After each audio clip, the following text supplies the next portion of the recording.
Avez-vous l'impression que le Real Madrid a du mal à dominer son jeu depuis le début de la saison 2024-2025? Le départ de Toni Kroos serait-il à la base de cet échec en miniature dans le jeu?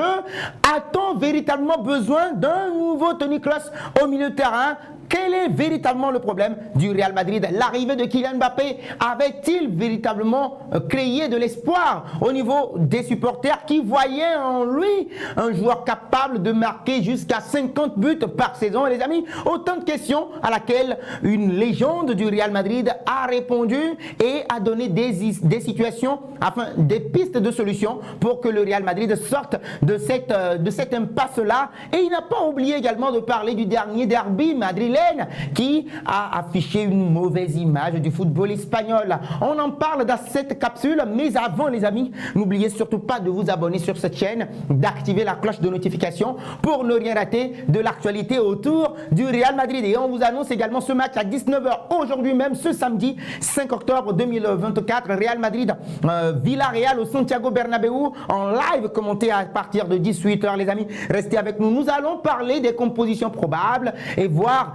qui doivent être titulaires, quelle équipe alignée pour pouvoir remporter ce match-là et redorer la confiance de cette équipe du Real Madrid. On a toujours cette impression-là que quand il y a une défaite, allez, le Real Madrid ne va pas bien. Alors la réponse est donnée justement par Jorge Valdano qui s'est exprimé dans l'émission El Programa de Ortega sur le vestiaire du Real Madrid, le départ de Toni Kroos et son impact et les conséquences de l'arrivée de Kylian Mbappé et les incidents survenus lors du derby. Autant de questions justement qui lui ont été posées. Alors, par rapport à la défaite de Lille, où le Real n'a absolument pas du tout existé. Certes, 1-0. Après 36 matchs sans défaite, le Real Madrid perdait en Ligue des Champions. La dernière fois que le Real Madrid a perdu, c'était en 2023. Rappelez-vous, lors de cette défaite 4-0 face à Manchester City de Pep Guardiola, qui allait même jusqu'à remporter la finale face à l'Internationale d'un certain André Onana. Et bien oui, il dit ceci, le fond est là quand les joueurs estiment qu'ils ont touché le fond. Le fond est là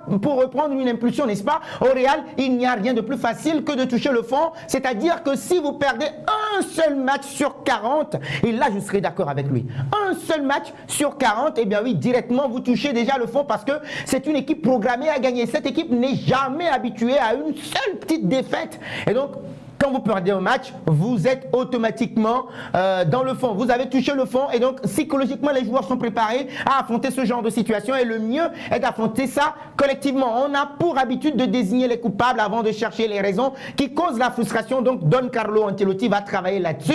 C'est un maestro et il va trouver un moyen de résoudre tout ça. Et ça va commencer dès ce soir à 19 h dans ce duel face à Villarreal qui reste la dernière équipe à avoir battu le Real Madrid de Santiago Bernabéu. On va en parler au cours de cette capsule vidéo. Est-ce qu'il y a des coupables? Non. Selon lui, il n'y a pas de coupables. Selon Jorge Valdano, pas de coupables dans cette contre-performance à Lille. Et donc, l'autre jour, c'était clairement un mauvais match.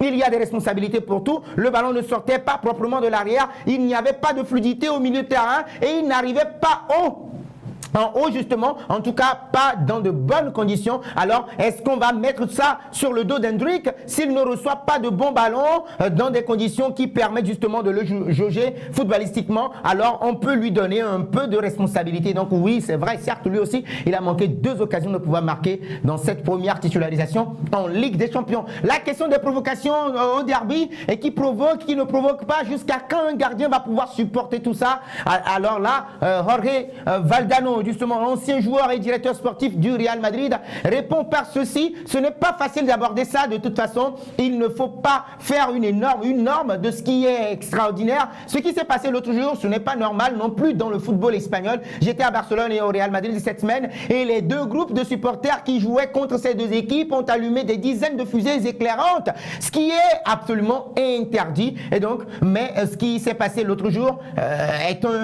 un de ces matchs qui attire l'attention du monde entier et l'image que nous avons donnée était vraiment pitoyable pour le football espagnol et ça, je serais entièrement d'accord avec lui. Alors, par rapport à l'arrivée de Kylian Mbappé, que pense-t-il justement de cette arrivée-là. Alors, il dit ceci, beaucoup de gens pensaient qu'à l'arrivée de Kylian Mbappé et compagnie, tout serait rose, qu'il allait gagner tous les matchs 5-0 et que le Real Madrid avait déjà pratiquement gagné la Liga. Il dit non, c'est faux. Oui, en effet, les attentes sont très perfides et lorsqu'un phénomène arrive au club, eh bien, on pense que ce phénomène va résoudre tous les problèmes alors qu'en réalité, il ne les résout pas. Bah oui, il change simplement les problèmes parce qu'il ne faut pas oublier que Kylian Mbappé arrive et de l'autre côté, Toni Kroos est parti, le maestro, celui qui distille, qui donne le tempo. Il est parti. Même si un Federico Valverde actuellement essaie de jouer ce rôle-là, on sait tous que ce n'est pas ce qu'on lui demande sur le terrain. Federico Valverde, on le voit derrière l'attaque avec des tirs surpuissants qui dérangent l'adversaire. Et logiquement, le poids de Kylian Mbappé est beaucoup plus important en termes médiatiques et aussi en termes footballistiques. Raison pour laquelle, pour l'instant, il n'arrive pas à s'imposer. Alors pour vous, Kylian Mbappé, certes, qui reste sur de très bonnes statistiques, 7 buts en 9 matchs pour Kylian Mbappé. Alors pensez-vous qu'il va pouvoir inscrire jusqu'à 50 buts? Selon les bruits de couloir, il aurait promis à son staff technique et à Carlo Ancelotti, ses coéquipiers, qu'il va marquer au moins 50 buts cette saison. On va voir ce qu'il en est véritablement. Donc le Real Madrid est-il en difficulté? Surtout parce que Toni Kroos n'est pas là. Il dit non, pas du tout, pas vraiment. Mais c'est vrai que c'est un joueur qui apportait beaucoup de dynamisme à l'équipe.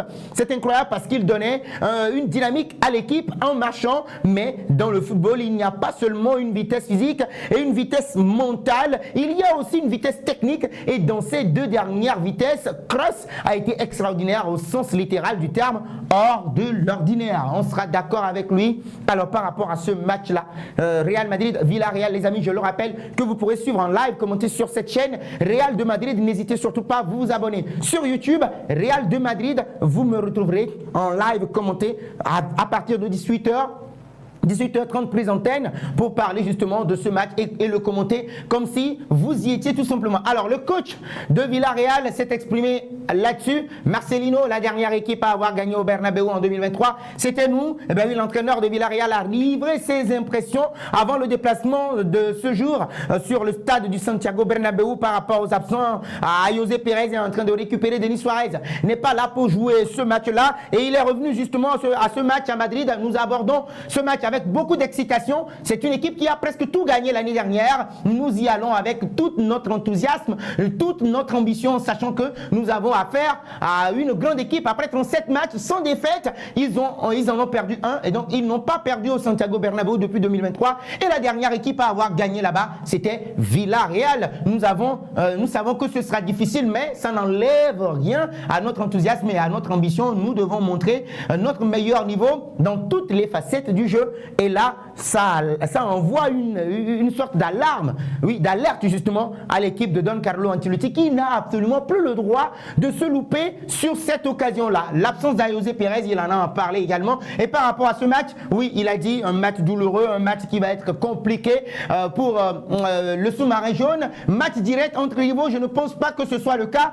car le Real Madrid est l'un des meilleurs clubs du monde, voire le meilleur. Et à Villarreal, nous ne rivaliserons pas avec les mêmes armes, mais nous avons pris beaucoup de points et nous jouons à un haut niveau, donc nous sommes excités, mais nous savons aussi à quel point ce match est difficile. C'est vrai, ça va être difficile pour eux et donc là, il faut que le Real Madrid se réveille et véritablement, il va falloir qu'il y ait une satisfaction dans le jeu, dans la production, dans les sorties de balles et Kendrick et Vinicius Junior, probablement, qui vont être titulaires en l'absence de Kylian Mbappé. Peut-être que Kylian Mbappé va être titulaire également ou rentrer en cours de jeu, les amis. À ce niveau, on va en parler. Alors, une équipe qui en veut plus et qui a faim, c'est celle de Marcelino de Villarreal qui veut maintenant créer cette surprise encore une fois au Santiago Bernabéu. On le rappelle, c'est la première équipe à battre le Real Madrid depuis sa série de 36 voire 37 matchs sans défaite. Au Santiago Bernabéu, le Real n'a plus perdu depuis 2023. Le dernier 11 face à Lille, défaite 1-0. Il y avait André Lunin qui supplée maintenant Thibaut Courtois qui est en train d'être surveillé par le staff médical. Dani Carvajal est là, Eder Militão, Antonio Rudiger, Ferland Mendy, Federico Valverde, Aurélien Tchouameni, Eduardo Camavinga, Jude Bellingham. Camavinga fautif sur la main dans la surface de réparation. Hendrick également qui a raté 2 occasions. Vinicius Junior qui n'y était absolument pas, 2,5. Je lui donnais la dernière fois dans les notes d'après-match.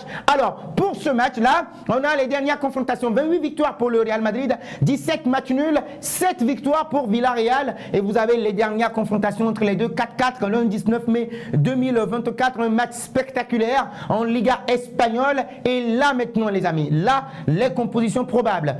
Dites-moi ce que vous en pensez de cette composition probable. André Lunin dans les buts pour ce soir, Dani Carvajal, Eder Militão, Antonio Rudiger, Ferland Mendy, lui aussi qui aura été cataclysmique dans ce match-là, sans oublier Dani Carvajal. Voilà la charnière centrale. Pensez-vous qu'on devrait la changer? Je ne pense pas. Au milieu de terrain, Federico Valverde, encore Eduardo Camavinga qui est revenu de blessure, Jude Bellingham dont le cas commence par inquiéter, 19 buts la saison passée, et là maintenant 0 but après quoi 8 voire 9 matchs aujourd'hui si nous comptons ce match-là, vivement qu'il marque. Rodrigo Goes serait de retour dans ce 11 de départ, Kylian Mbappé et Vinicius Junior. Les amis, dites-moi ce que vous pensez de ce 11 de départ dans les commentaires et je vous lirai avec joie.